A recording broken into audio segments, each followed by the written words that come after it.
നമസ്കാരം. സോഡിയാക് മീഡിയയിലേക്ക് എല്ലാ പ്രേക്ഷകർക്കും സ്വാഗതം. 2026 ജൂൺ മാസത്തെ രേവതി നക്ഷത്രക്കാരുടെ നക്ഷത്രഫലമൊന്ന് പരിശോധിച്ച് നോക്കാം. രേവതി നക്ഷത്രം എന്ന് പറയുമ്പോൾ മീനക്കൂറാണ്. മീനക്കൂറുകാർക്ക് 5ലാണ് സർവേശ്വരകാരകനായിരിക്കുന്ന വ്യാഴം സഞ്ചരിക്കുന്നത്. എന്ന് വെച്ചാൽ ഈ മാസത്തിൽ ദൈവാദിനം, ദീർഘായുർയോഗം മുതലായിട്ടുള്ള എല്ലാ ഗുണങ്ങളും അനുഭവിക്കാനായിട്ട് സാധിക്കും. ഗുരുശുക്ര യോഗം ഉള്ളത് കാരണം കൊണ്ട് നല്ല ഭാര്യാഗുണം, നല്ല ധനാഭിവൃദ്ധി, എല്ലാ ഭൗതിക സുഖങ്ങളും അനുഭവിക്കാൻ കഴിയുക, സാമ്പത്തികമായിട്ടുള്ള സുഖം, സാമ്പത്തികമായിട്ടുള്ള അനുകൂലമായ അവസ്ഥ ഉണ്ടാകുന്ന കാരണം റിലാക്സ് ആയിട്ട് ജീവിതം മുന്നോട്ട് കൊണ്ടുപോകാനായിട്ട് പറ്റുന്നൊരു മാസമാണ്.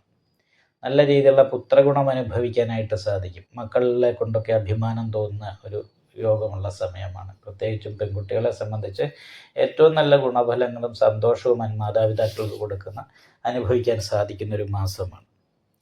ലഗ്നത്തിൽ ശനി നിൽക്കുന്നത് കൊണ്ട്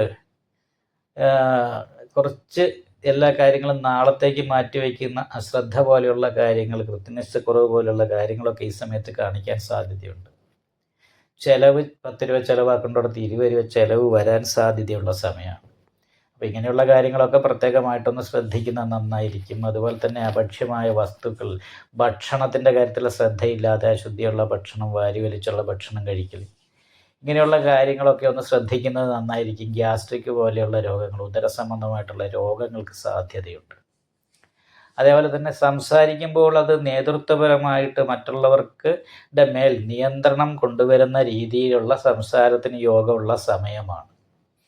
അപ്പോൾ അത് കാരണം കൊണ്ട് സംസാരം കൊണ്ട് മറ്റുള്ളവർക്ക് അപ്രീതി ഉണ്ടാകാതെ ഇരിക്കാൻ ശ്രദ്ധിക്കേണ്ട സമയമാണ്. കാരണം സഹായസ്ഥാനത്ത് ശത്രുസ്ഥാനാധിപതിയായിരിക്കുന്ന സൂര്യനാണ് നിൽക്കുന്നത്. അപ്പോൾ സഹായിക്കേണ്ടവരുടെ പെരുമാറ്റം നമുക്ക് അപ്രിയമായിട്ട് തോന്നുക, അവർക്ക് നമ്മളോട് ശത്രുത തോന്നുക, മാനസികമായിട്ടൊക്കെ ഒരു അകൽച്ച ഫീൽ ചെയ്യുക. അപ്പോൾ അങ്ങനെയുള്ള വിഷയങ്ങളൊക്കെ ഉണ്ടാക്കുന്ന രീതിയിലുള്ള സംസാരം നമ്മളുടെ ഭാഗത്തുനിന്ന് ഉണ്ടാകാതെ ഇരിക്കാൻ പ്രത്യേകമായിട്ട് ശ്രദ്ധിക്കേണ്ട ഒരു സമയമാണ്. കഴുത്തിൻ്റെ ഭാഗത്തൊക്കെ വേദന പോലുള്ള കാര്യങ്ങൾക്ക് യോഗമുണ്ട്. അപ്പോൾ അതും ശ്രദ്ധിക്കണം. മറ്റ് ദൈവാധീനക്കുറവ് അതുപോലെയുള്ള പ്രശ്നങ്ങളില്ല. ഭാഗ്യാധിപതി 2ൽ തന്നെ നിൽക്കുന്നത് കൊണ്ട് എല്ലാ ഭാഗ്യവും അനുഭവിക്കാനായിട്ട് സാധിക്കും. ഈ ഭാഗ്യം കൊണ്ട് സാമ്പത്തിക വർധനവുണ്ടാകും.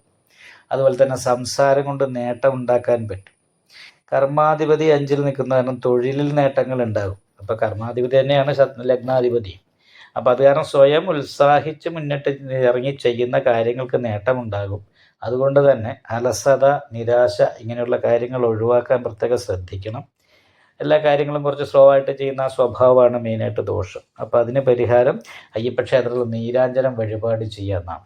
പിന്നെ കാൽപാദത്തിന് വേദന, 10 രൂപ 20 രൂപ ചിലവ് വരിക, ഇങ്ങനെയുള്ള ദോഷങ്ങൾക്ക് പരിഹാരമായിട്ട് രാഹു പൂജ ചെയ്യണം. ഉദര സംബന്ധമായിട്ട് ഗ്യാസ്ട്രിക് പോലെയുള്ള രോഗങ്ങൾ ഉണ്ടാകുക, ശത്രുദോഷം പോലെയുള്ള പ്രശ്നങ്ങൾ ഉണ്ടാകുക. അപ്പോൾ ഇതിന് പരിഹാരമായിട്ട് കേതു പൂജ ചെയ്യുകയും ദേവീ ക്ഷേത്രത്തിലും ശിവക്ഷേത്രത്തിലും പരിഹാരങ്ങൾ ചെയ്യുക. അപ്പോൾ ശിവക്ഷേത്രത്തിൽ അഘോര പുഷ്പാഞ്ജലി, നെയ്വിളക്ക്, ഭാഗ്യസൂക്താർച്ചന, അതേപോലെ പിന്നെ ദേവീക്ഷേത്രത്തിൽ ഗുരുതി പുഷ്പാഞ്ജലി, നെയ്വിളക്ക്, ഇങ്ങനെയുള്ള വഴിപാട് പ്രാർത്ഥനയൊക്കെ ഉണ്ടെങ്കിൽ നല്ല രീതിയിലുള്ള അനുകൂലമായ ഗുണഫലങ്ങൾ അനുഭവിക്കാനായിട്ട് ഈ മാസത്തിൽ രേവതി നക്ഷത്രക്കാർക്ക് യോഗം കാണുന്നുണ്ട്. നിങ്ങൾക്ക് ഈ വീഡിയോ ഇഷ്ടപ്പെട്ടാൽ ലൈക്ക് ചെയ്യുക, നിങ്ങളുടെ അഭിപ്രായങ്ങൾ കമൻറ്റ് ചെയ്യാം. ജ്യോതിഷവുമായി ബന്ധപ്പെട്ട കൂടുതൽ കാര്യങ്ങൾ അറിയാൻ ഈ ചാനൽ സബ്സ്ക്രൈബ് ചെയ്യുക. ഞങ്ങളുടെ ഓൺലൈൻ കൺസൾട്ടൻസി നമ്പർ താഴെ ഡിസ്ക്രിപ്ഷൻ ബോക്സിൽ കൊടുത്തിട്ടുണ്ട്. ആവശ്യമുള്ളവർക്ക് കോൺടാക്റ്റ് ചെയ്യാവുന്നതാണ്.